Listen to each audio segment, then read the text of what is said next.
Una ciudad. Un plan de aniquilación masiva. Cientos de vidas pendiendo de un hilo. ¿Y si les contara que un solo hombre, un sacerdote, con su fe y un misterioso libro, pudo detenerlo todo? San Antonio María Claret, el visionario cuyos dones proféticos y ese enigmático tomo, algunos creen mágico, lo convirtieron en el escudo final. Ficción o asombrosa realidad. Prepárense. Esto redefine lo imposible. Quédense, porque la historia completa los dejará helados. Tienen que verla. Oye, tú que estás ahí, pensando que la historia de un santo es solo un cuento de viejas, una leyenda empolvada. Te acabo de soltar la bomba de un libro que desafía toda lógica, un objeto que, dicen, salvó vidas.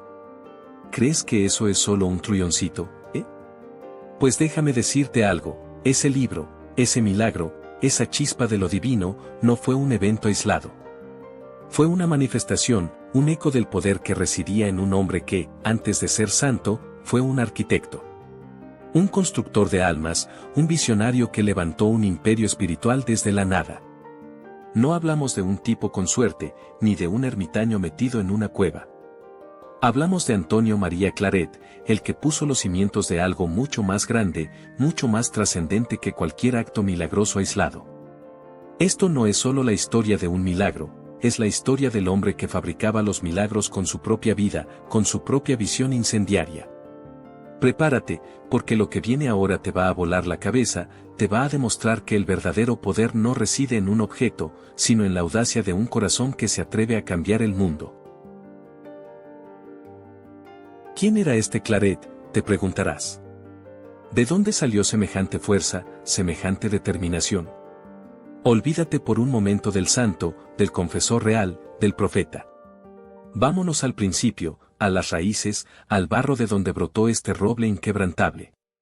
Imagina un pequeño pueblo catalán, Sallent, en pleno siglo XIX, un tiempo convulso, donde la fe, aunque arraigada, también se veía sacudida por vientos de cambio, de escepticismo, de revoluciones que prometían un futuro brillante pero a menudo dejaban solo cenizas. Antonio María Claret no nació en cuna de oro, no era de linaje noble. Era hijo de un tejedor, un artesano, y él mismo se inició en ese oficio. Sus manos, antes de sostener un cáliz sagrado o de escribir encíclicas, estaban impregnadas del olor a hilo y a telar. Trabajaba largas horas, como cualquier joven de su época, pero había algo diferente en él. Una inquietud, una sed que no se saciaba con el ir y venir de la lanzadera. Él miraba más allá de los hilos entrelazados, más allá de las telas que creaba. Veía los hilos de la vida de las personas, los enredos de sus almas, los desgarros de su fe. Piensa en esto. ¿Cuántos de nosotros nos conformamos con lo que nos toca? Claret, no a pesar de ser bueno en su oficio, de tener un futuro asegurado en el negocio familiar, sentía un fuego dentro, una llamada que lo quemaba. Una vocación que era como un grito mudo, pero persistente, en el fondo de su ser. Quería ser sacerdote. Y no un sacerdote cualquiera. No un clérigo de sacristía, un burócrata de la fe. Quería ser un apóstol, un guerrero espiritual, alguien que no solo administrara sacramentos, sino que encendiera hogueras en los corazones de la gente. Este era el germen de su visión, la semilla de lo que vendría. Un hombre que entendió que la fe no era solo una herencia, sino una llama que había que avivar constantemente, sobre todo en una época donde el mundo se deshumanizaba a pasos agigantados. Pero su camino no fue fácil, Nada de lo grande lo es. Antes de fundar una congregación, antes de enfrentarse a los poderosos, Claret tuvo que luchar contra sí mismo, contra las dudas, contra la comodidad. Fue ordenado sacerdote, sí, pero no se quedó en la parroquia tranquila. No, él miró el mundo a su alrededor y vio el problema. Y vaya problema. La España de aquel entonces estaba espiritualmente desolada. La gente de los pueblos, la gente sencilla, vivía con una fe a menudo superficial, mezclada con supersticiones, con poca formación. La ignorancia religiosa era rampante. Y por otro lado, las élites intelectuales, los ilustrados, se burlaban de la fe, la consideraban algo arcaico, propio de mentes simples. Había un abismo. Un vacío. La iglesia, en muchos lugares, parecía cansada, anquilosada, sin la energía para responder a los desafíos de la modernidad que golpeaba sus puertas. Claret lo vio con una claridad brutal. Lo sintió en sus entrañas. Él predicaba, iba de pueblo en pueblo, misionero incansable, y se topaba con la miseria espiritual, con la indiferencia, con la hostilidad incluso. Él entendía que no bastaba con sermones bonitos o ceremonias solemnes. Había que llegar al corazón de la gente, usar un lenguaje que entendieran, predicar de una manera nueva, visceral, directa. ¿Sabes lo que es ver el fuego y no tener con qué apagarlo? O peor, ver la sed y no tener agua, o ver la oscuridad y no tener luz. Esa era la frustración de Claret. Él era una luz andante, pero se dio cuenta de que una sola luz no era suficiente para iluminar un país entero. Necesitaba más luces, más fuegos, más hombres y mujeres dispuestos a llevar esa llama. Y es aquí donde la reflexión de Claret se convierte en una explosión. Sentado en su celda, o caminando por los polvorientos caminos de Cataluña, su mente no paraba. ¿Cómo podría amplificar su voz? ¿Cómo podría multiplicar sus manos, su energía, su pasión? La respuesta no tardó en llegarle, no como un relámpago, sino como una convicción profunda, una certeza que le quemaba por dentro. Necesitaba una comunidad. Un grupo de hombres, sacerdotes y hermanos, que compartieran su misma visión, su mismo celo apostólico. Hombres que no tuvieran miedo de ensuciarse los zapatos, de enfrentarse a la indiferencia, de llevar el mensaje del Evangelio a todos los rincones, y de formas nuevas, innovadoras. Quería misioneros, sí, pero con una diferencia, con un fuego que los distinguiera, que los hiciera imparables. Esto no era una idea de un día para otro, no era un capricho. Fue el resultado de años de experiencia, de oración intensa, de un discernimiento profundo. Él lo llamaba la Congregación de Misioneros Hijos del Inmaculado Corazón de María, pero todos los conocemos como los claretianos. Su visión era revolucionaria para su tiempo. Pensó en hombres que no solo predicaran con la palabra, sino con el ejemplo, con la acción. Hombres que fueran versátiles, capaces de adaptarse a las necesidades de cada lugar. ¿Qué significaba esto? Que no se limitarían a las misiones rurales. Pensó en la imprenta, en la difusión de libros y folletos, en el poder de la palabra escrita para llegar a donde la voz no podía. En una época donde la mayoría de las congregaciones se centraban en conventos, escuelas o parroquias fijas, Claret estaba pensando en un ejército móvil, un comando espiritual, listo para desplegarse donde hiciera falta. Un verdadero arquitecto de almas que no solo construía, sino que también innovaba en las herramientas y técnicas de construcción. El 16 de julio de 1849, en Vic, una pequeña ciudad catalana, ocurrió el milagro de la fundación. ¿Te imaginas la escena? 5 jóvenes sacerdotes, junto con el propio Claret, en una humilde habitación del seminario. No tenían grandes riquezas, no tenían el favor de los poderosos. Tenían solo una fe inquebrantable, una visión clara y un celo ardiente por la gloria de Dios y la salvación de las almas. Se comprometieron a vivir en comunidad, a dedicarse a la predicación de misiones populares, a la dirección de ejercicios espirituales y a la publicación de buenos libros. Estos 5, junto con Claret, eran los primeros claretianos. 5 hombres que se atrevieron a soñar en grande, a pesar de la precariedad, a pesar de la oposición que ya se empezaba a vislumbrar en el horizonte. Y la oposición, créeme, llegó. Siempre llega cuando intentas algo grande, algo que desafía el status quo. Algunos clérigos tradicionales los miraban con recelo. ¿Un nuevo tipo de congregación? ¿Con esas ideas tan modernas? ¿Usando la imprenta para evangelizar al populacho? Sacrílegos. No entendían que Claret no estaba rompiendo con la tradición, sino dándole alas, adaptándola a los tiempos, infundiendo nueva vida en las viejas formas. Él no venía a destruir, sino a construir sobre cimientos sólidos, con materiales nuevos, con una energía renovada.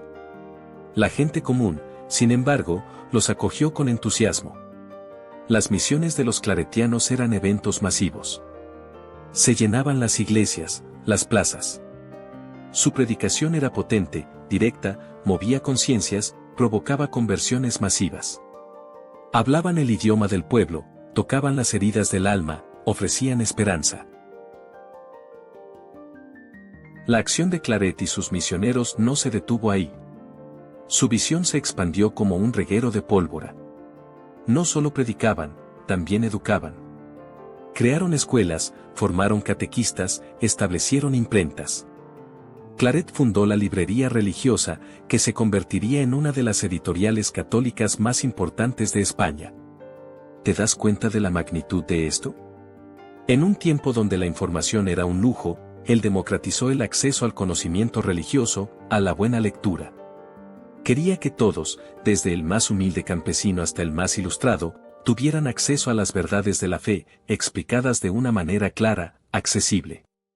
Usó el medio más moderno y revolucionario de su época para difundir su mensaje. Eso no es solo fe, eso es pura estrategia, pura visión de futuro. Un verdadero influencer de su tiempo, pero con un propósito mucho más elevado. La congregación creció. Se multiplicaron las casas, las misiones. Los claretianos se extendieron no solo por España, sino que pronto cruzaron los océanos, llegando a América, a las Filipinas, a otros continentes. Eran un testimonio vivo de que la fe, cuando se vive con pasión y se comparte con generosidad, no tiene límites geográficos ni culturales. Claret había logrado su objetivo, había encendido no una, sino miles de luces, había puesto en marcha una maquinaria espiritual que seguiría funcionando mucho después de su muerte. Su legado no fue solo un puñado de milagros, sino una institución, una familia religiosa, que hasta el día de hoy sigue haciendo eco de su espíritu misionero, de su audacia evangelizadora.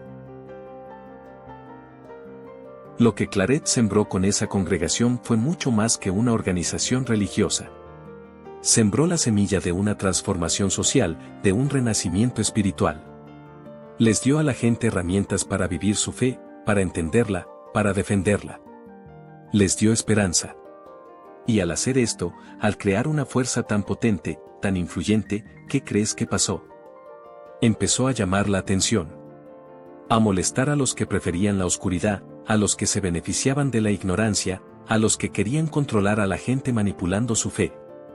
El arquitecto de almas, el que construía con ladrillos de evangelio y cemento de caridad, se estaba convirtiendo en una figura demasiado grande, demasiado poderosa. Y es en este punto, cuando su legado como fundador ya es innegable, cuando su visión empieza a expandirse por el mundo, que la historia de Claret da otro giro inesperado. Porque un hombre con tanta luz, con tanto poder espiritual, no podía pasar desapercibido. Su fama, su influencia, su capacidad para mover a las masas, no solo atrajo a los fieles y a los vocacionados.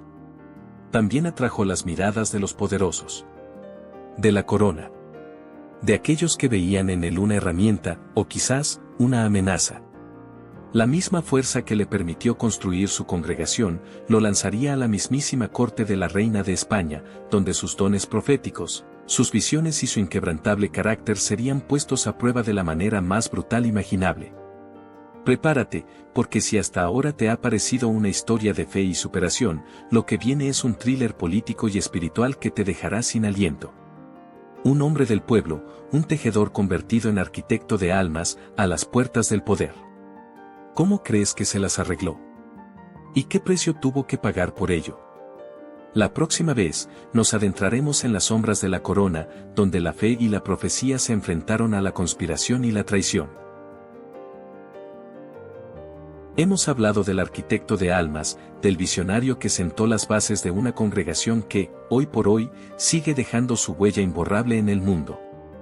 Hemos rascado la superficie de quien fue Antonio María Claret antes de que el mundo, y la historia oficial, intentaran encasillarlo.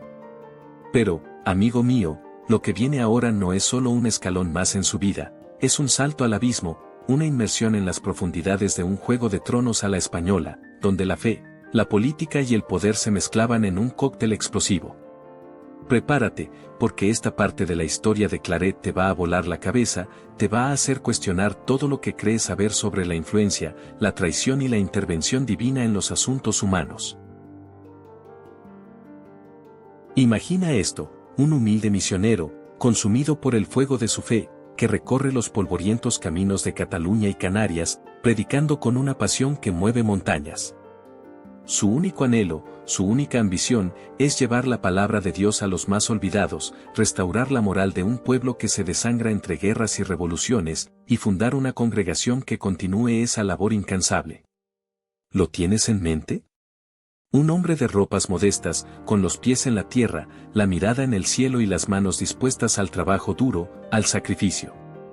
Pues bien, este hombre, este mismo Antonio María Claret, de repente, un día, recibe una llamada que lo arranca de su elemental existencia y lo catapulta directamente al epicentro del poder en España, la corte de la mismísima reina Isabel II. Te juro que no es una exageración. Piénsalo, ¿quién querría ir a la corte? Un lugar de intrigas, de hipocresía, de lujo desmedido y, a menudo, de moralidad más que cuestionable. Claret, un hombre que aborrecía la pompa y la frivolidad, se encontró de la noche a la mañana, en 1849, ante el ultimátum de la reina: quiero que seas mi confesor. Que me guíes. Que me salves.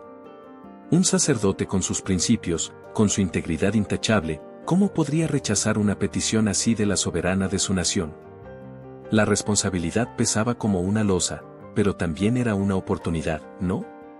Una posibilidad de influir desde dentro, de ser una luz en la oscuridad del palacio. Pero, ay, el palacio no era solo oscuridad, era un nido de víboras, y nuestro santo estaba a punto de descubrirlo de la forma más amarga.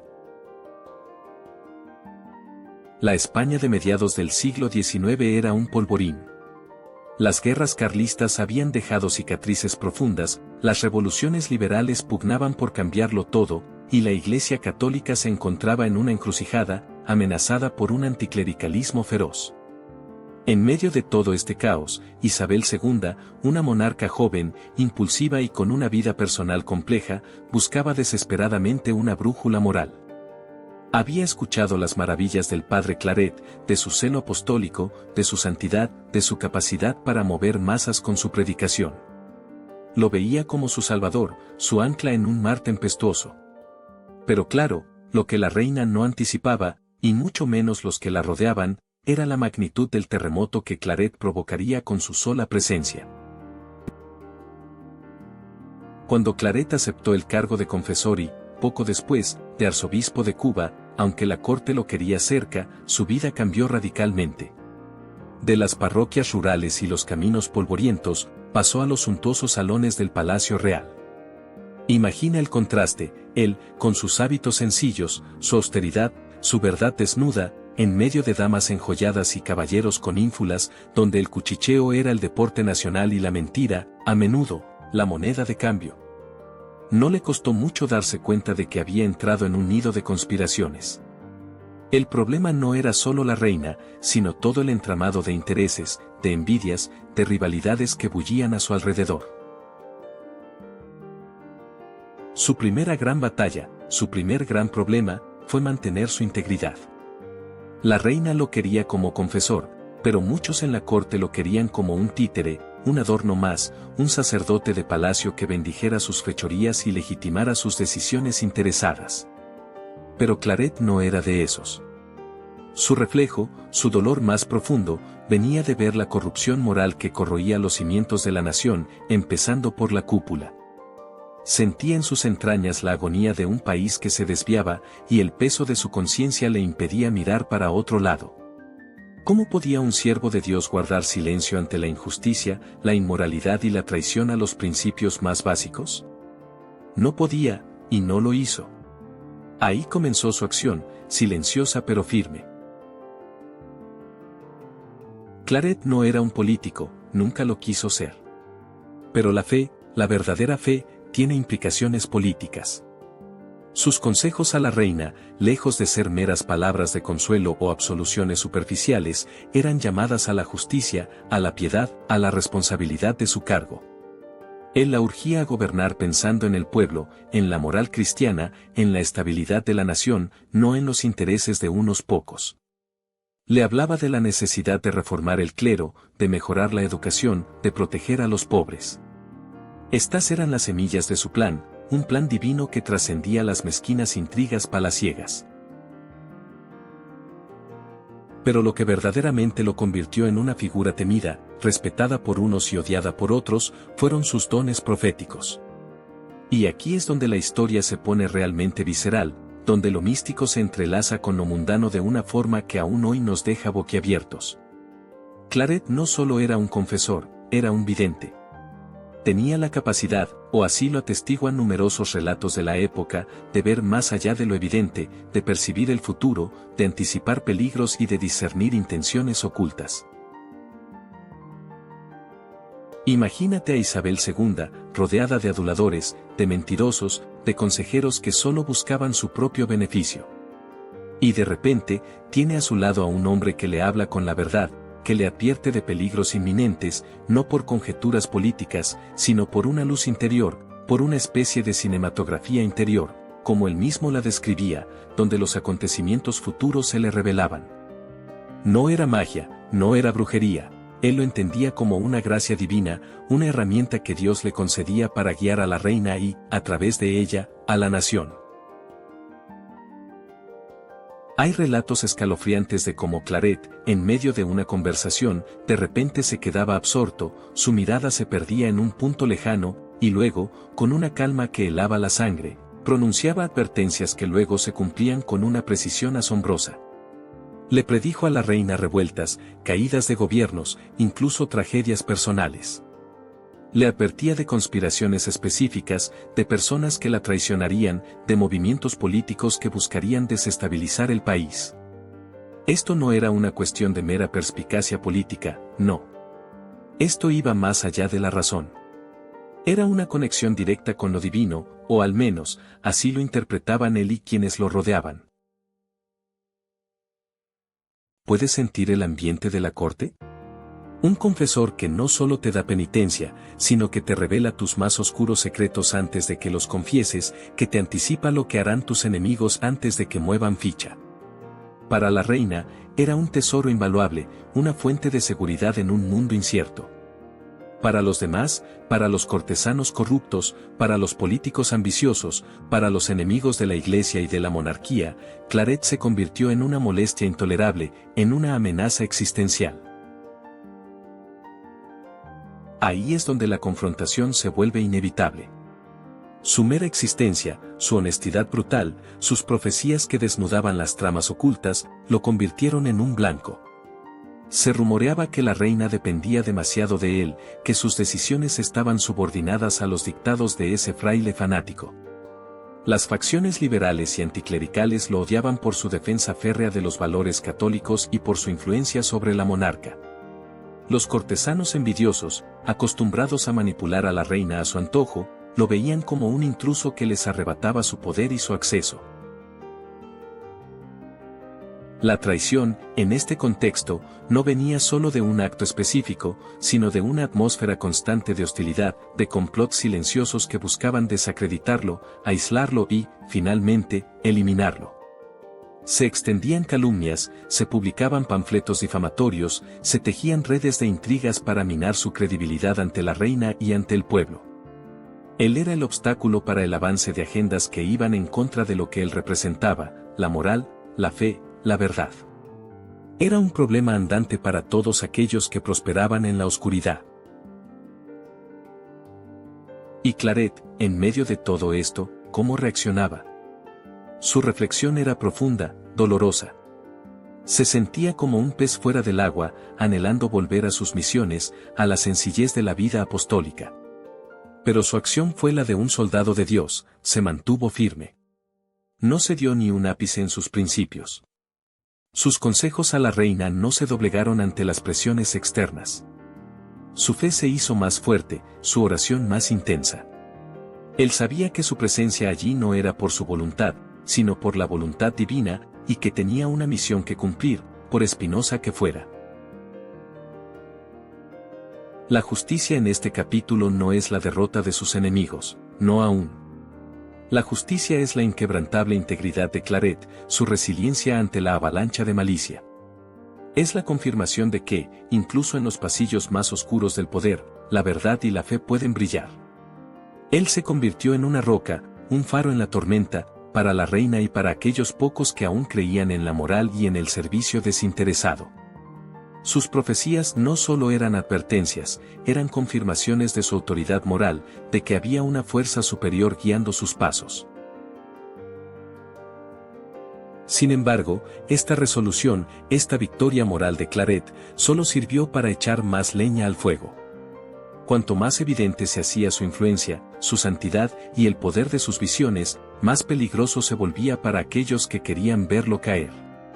El problema no desaparecía, solo se transformaba.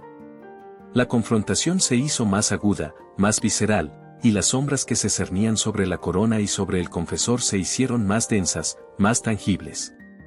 Lo que comenzó como un problema de intrigas palaciegas y resistencia moral, se estaba transformando en algo mucho más oscuro y letal. La historia de Claret en la corte es la historia de cómo un hombre de Dios, al atreverse a hablar la verdad y a usar sus dones divinos en el epicentro del poder, se convierte en el blanco principal de fuerzas que no dudarán en intentar borrarlo del mapa. Y así, con el ambiente cargado de tensión y el susurro de conspiraciones que se convertían en amenazas tangibles, Claret se preparaba, sin saberlo, para enfrentar los capítulos más peligrosos de su increíble vida. Los atentados contra él estaban a la vuelta de la esquina, y te prometo que sus escapes son, simplemente, inexplicables. Amigos, si creyeron que la vida de San Antonio María Claret como confesor real era solo un juego de intrigas palaciegas y visiones proféticas, es porque aún no hemos arañado la superficie. Sí, sus dones eran asombrosos, sus consejos moldearon el destino de una nación, y sí, eso lo convirtió en un faro para muchos, pero también en un blanco. Un blanco enorme, brillante y peligrosísimo. Porque cuando empiezas a desafiar el status quo, a hablar de verdades incómodas y a mover los hilos del poder divino en la tierra, la gente con intereses muy oscuros empieza a tomar nota. Y créanme, ellos no toman notas con plumillas y tinta, ellos lo hacen con puñales, veneno y planes macabros. Imaginen esto, un hombre, vestido con la humildad de un sacerdote, caminando por las calles de una España convulsa, de una Cuba febril, de una Francia hostil. Y cada sombra, cada esquina, cada desconocido, podía ser el principio de su fin. La gente dice que la suerte es caprichosa, que la fe mueve montañas, pero lo que le pasó a Claret, mis hermanos, eso va mucho más allá de cualquier lógica. Esto es la historia de una mano invisible, una protección que desafía la razón, un milagro viviente que se repitió una y otra vez. ¿Suerte? Por favor. ¿Coincidencias? Ni de lejos. Estamos hablando de San Antonio María Claret, el hombre que bailó con la muerte y siempre la dejó plantada. ¿Cómo se sobrevive a múltiples intentos de asesinato sin un rasguño, o con heridas que harían que cualquier otro bajara a la tumba? ¿Fue su astucia? ¿Su fe inquebrantable? ¿O había algo, o alguien, más grande que la propia muerte, tejiendo un escudo alrededor de este hombre? Prepárense, porque lo que van a escuchar, los va a dejar helados y al mismo tiempo, con una admiración que les va a quemar por dentro. Desde que Claret pisó la escena pública, su vida se convirtió en una diana. ¿Por qué? Porque su mensaje era puro, su acción, transformadora. Y eso, para los corruptos, los que se beneficiaban de la ignorancia, los que traficaban con la fe y la desgracia ajena, era una amenaza existencial. Los liberales radicales, los anticlericales, los que veían en la Iglesia una institución opresora y en Claret un baluarte de esa misma institución que quería reformar desde dentro, todos ellos lo odiaban. Lo odiaban con la pasión del que ve su imperio de mentiras desmoronarse. Uno de los primeros avisos llegó temprano, allá por 1849, cuando fundó los misioneros Hijos del Inmaculado Corazón de María, los claretianos. Su fervor, su capacidad de arrastrar multitudes y su denuncia de la inmoralidad eran un incendio que no podían apagar. En Vic, su propia tierra, y en Mandesa, los ánimos estaban caldeados. La gente lo seguía, sí, pero otros lo acechaban. Hubo un día, narrado por los que le conocieron, en que una turba enloquecida, azuzada por sus detractores, lo esperó. La intención no era solo insultarlo, era humillarlo, golpearlo, quizás algo peor. Él, sin inmutarse, sabiendo el peligro, se lanzó a la multitud. ¿Un loco? ¿Un suicida? No, un hombre de fe ciega. Y lo que pasó, fue que la gente, que segundos antes gritaba y lanzaba improperios, de repente se detuvo. No hubo golpe, no hubo herida. Algunos dicen que su mirada, llena de una paz inquebrantable, desarmó a la turba. Otros, que una fuerza invisible los contuvo. ¿Coincidencia? ¿Un cambio repentino de corazón en una masa enardecida? Ya empezamos a dudar, ¿verdad? Esto no era la primera fila de un concierto donde la gente se calma, esto era un hinchamiento potencial. Pero ese fue solo el preámbulo, un calentamiento. La verdadera sinfonía del horror comenzó a sonar con más fuerza. Uno de los incidentes más escalofriantes ocurrió en las Palmas de Gran Canaria. Claret había sido enviado a las Islas Canarias, un lugar donde la fe languidecía y la corrupción campaba a sus anchas. Su llegada fue un terremoto. Predicaba sin descanso, reformaba, inspiraba. Y claro, eso no le gustó a los que se beneficiaban del desorden. Un día, mientras estaba sentado en un confesionario, un hombre se acercó. No era un penitente. Sus ojos ardían con una furia fría, un odio que solo busca la aniquilación. Sacó un puñal, una hoja afilada, diseñada para matar. El hombre se abalanzó sobre Claret con una intención asesina, sin titubear. Pero, ¿saben qué pasó? El puñal se detuvo. No se detuvo por la mano de Claret. No se detuvo por un tercero que intervino. Se detuvo en el aire. El brazo del atacante, congelado, inmovilizado. Los que estaban cerca no lo podían creer. El hombre forcejeaba con su propio brazo, como si una pared invisible se hubiera interpuesto entre él y su víctima. Claret, con su habitual calma, levantó la mirada hacia el atacante, no con miedo, sino con compasión. Le habló, no sé qué le dijo, quizás palabras de perdón, quizás una oración. Y el agresor, liberado de esa extraña inmovilidad, cayó de rodillas, el puñal resbaló de su mano y rodó por el suelo. Destrozado, arrepentido, confesó su intención, su odio, su deseo de matar. ¿Qué fue eso? ¿Una parálisis espontánea? ¿Un milagro? Para los testigos, y para mí que lo cuento, la respuesta es clara como el agua, fue una intervención directa, sobrenatural, una advertencia de que este hombre estaba protegido por algo que escapaba a nuestra comprensión terrenal. Y si pensaban que en Gran Canaria la cosa era un caso aislado, esperen a escuchar sobre su tiempo en Cuba. La isla era un hervidero. La esclavitud, la masonería, la corrupción de la administración colonial, todo era un nido de víboras. Claret, como arzobispo de Santiago de Cuba, no se quedó callado. Denunció la esclavitud, impulsó escuelas para negros y mulatos, reformó el clero y se ganó el odio implacable de los poderosos. Sus sermones eran fuego. Sus decisiones, acero. Y su vida, una constante amenaza. En un ambiente donde el veneno en la copa o un balazo en la espalda eran moneda corriente, Claret era un blanco fácil. Se cuenta que, en más de una ocasión, los terratenientes y grupos anticlericales conspiraron para eliminarlo. Hubo planes para envenenar su comida, para emboscarlo en caminos solitarios. Pero cada vez, de alguna manera, Claret lo sabía. No es que tuviera espías, o que fuera un detective encubierto. Era otra cosa. Era una intuición. Una voz interna. Una visión. Antes de tomar un camino, se desviaba. Antes de comer un plato, lo rechazaba. La comida, que más tarde se descubría envenenada, era dejada a un lado. Los emboscados esperaban en vano, viendo cómo su presa tomaba otra ruta. ¿Cómo?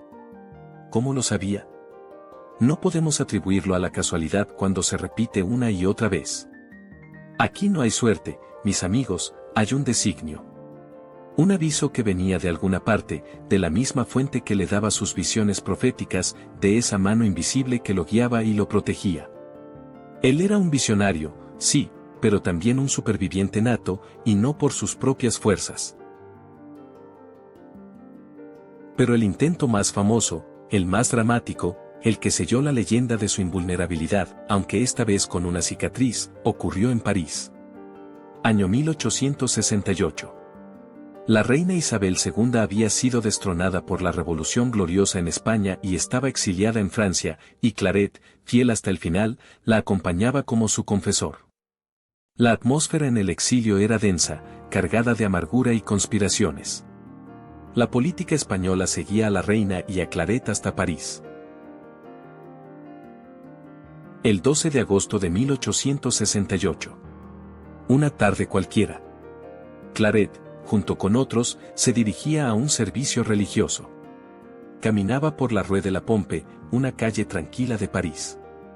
De repente, un hombre se abalanzó sobre él. No era una turba anónima, era un individuo decidido, un asesino a sueldo, con un objetivo claro, acabar con Claret. En sus manos, no un puñal de cocina, sino un cuchillo de proporciones considerables, afilado y listo para cegar una vida.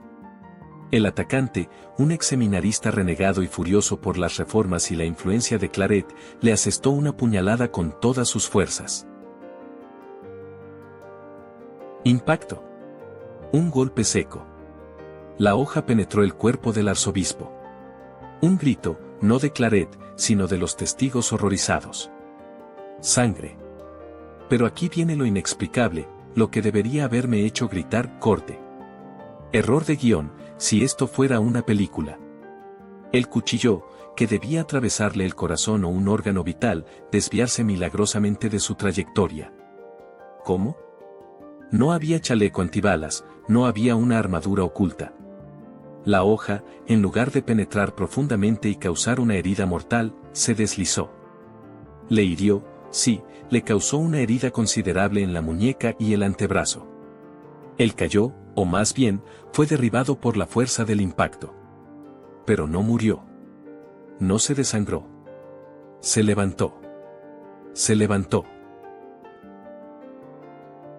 Piensen en el dramatismo de la escena, un sacerdote de casi 60 años, atacado con un cuchillo, en una calle de París, en el exilio, sangrando. Cualquier otro habría sucumbido, o al menos quedado gravemente postrado. Pero Claret no. Él se incorporó, sereno, casi impasible, a pesar del dolor y la sangre. El atacante fue capturado. Claret, en un acto que desafía la naturaleza humana, intercedió por él. Pidió que no lo castigaran severamente, diciendo que lo hacía por ignorancia y fanatismo. Esa cicatriz, esa herida de París, fue su marca, su estigma, la prueba física de que la muerte lo había rozado pero no había podido llevárselo. Y la llevó con una sonrisa, como un testimonio de la protección divina. Estos no son cuentos de hadas, amigos. Son relatos documentados, testimonios de personas que vieron con sus propios ojos cómo este hombre desafiaba las leyes de la probabilidad, las leyes de la física y, francamente, las leyes de la supervivencia humana. La pregunta que me carcome, y que sé que los carcome a ustedes también, es, ¿cómo? ¿Cómo un hombre pudo sobrevivir a esto? ¿Fue suerte una y otra vez? Eso es lo que la mente racional intenta desesperadamente creer, porque la alternativa es abrumadora. La alternativa es que hay una fuerza más allá de lo que podemos ver, una fuerza que interviene de formas que no podemos explicar. Algunos dirán, pero es la fe. Su fe lo protegía. Y sí, la fe de Claret era una fortaleza inexpugnable. Él mismo creía firmemente en la protección divina, se entregaba por completo a la voluntad de Dios. Estaba convencido de que su vida no le pertenecía, sino que era un instrumento. Pero, ¿es la fe una armadura física contra un cuchillo? ¿Es la fe un desviador de venenos? ¿O acaso la fe abre un canal, una puerta, para que esa mano invisible pueda actuar de formas tan directas y tangibles? Yo creo en esto último. Creo que la fe de Claret era el catalizador, el interruptor que activaba esa protección sobrenatural. Y aquí es donde conectamos con la esencia de lo que hacía a Claret tan especial y tan peligroso para sus enemigos. Sus dones proféticos, esa capacidad de ver más allá del velo, no eran solo para predecir el futuro de una nación o el destino de una reina. Eran también un sistema de alerta temprana, un radar divino que le advertía del peligro inminente. Esa voz interna antes de tomar el camino equivocado, esa intuición antes de comer el plato envenenado, ¿no eran acaso manifestaciones de sus dones proféticos aplicados a su propia supervivencia? La mano invisible no solo desviaba las balas y los cuchillos, también le susurraba al oído los planes de sus enemigos. Él no estaba caminando a ciegas hacia la muerte, estaba siendo guiado, advertido, protegido de formas que nosotros apenas podemos imaginar. Y esa protección, esa mano invisible, no era solo para él. Pensemos en el contexto más amplio del video, en ese libro mágico que evitó un asesinato masivo. ¿Acaso la protección que Claret recibía para su persona no era una extensión de ese mismo poder divino que actuaba a través de él para prevenir tragedias aún mayores? Su propia vida, milagrosamente preservada una y otra vez, era en sí misma un testimonio de ese poder. Era una señal de que era un instrumento vital, indispensable para un propósito mayor. No podía morir, porque su misión no había terminado. No podía ser silenciado, porque su voz era necesaria. La frustración de sus enemigos debió ser monumental. Imaginen a los conspiradores, una y otra vez, viendo cómo sus planes más elaborados se desmoronaban, cómo su víctima se escapaba por un pelo o por un milagro descarado. Debieron pensar que Claret tenía un pacto con el diablo, o, peor aún para ellos, un pacto con el cielo mismo. Su supervivencia no era solo un escape personal, era una afrenta directa a todos los que querían destruirlo y, por extensión, a todo lo que él representaba. Era un grito silencioso del cielo, diciendo, este hombre es mío. No lo toquen. Claret vivió bajo la constante amenaza de muerte, pero nunca con miedo. Su paz interior era tan profunda que los atentados, en lugar de amedrentarlo, parecían fortalecer su convicción. Cada intento fallido era para él una confirmación de su misión divina, una prueba más de que Dios lo sostenía. No es solo que sobreviviera, es cómo sobrevivió y cómo continuó su trabajo con una energía inagotable y una determinación inquebrantable. Esa es la verdadera maravilla. Mis amigos, ¿qué sacamos de todo esto? Que la vida de San Antonio María Claret no es solo una biografía de un santo. Es un thriller de acción, una historia de fe inquebrantable frente a un peligro mortal, y la demostración más palpable de que hay fuerzas en este universo que van más allá de nuestra comprensión. La mano invisible no es una metáfora romántica, es la realidad de una protección que se manifestó una y otra vez.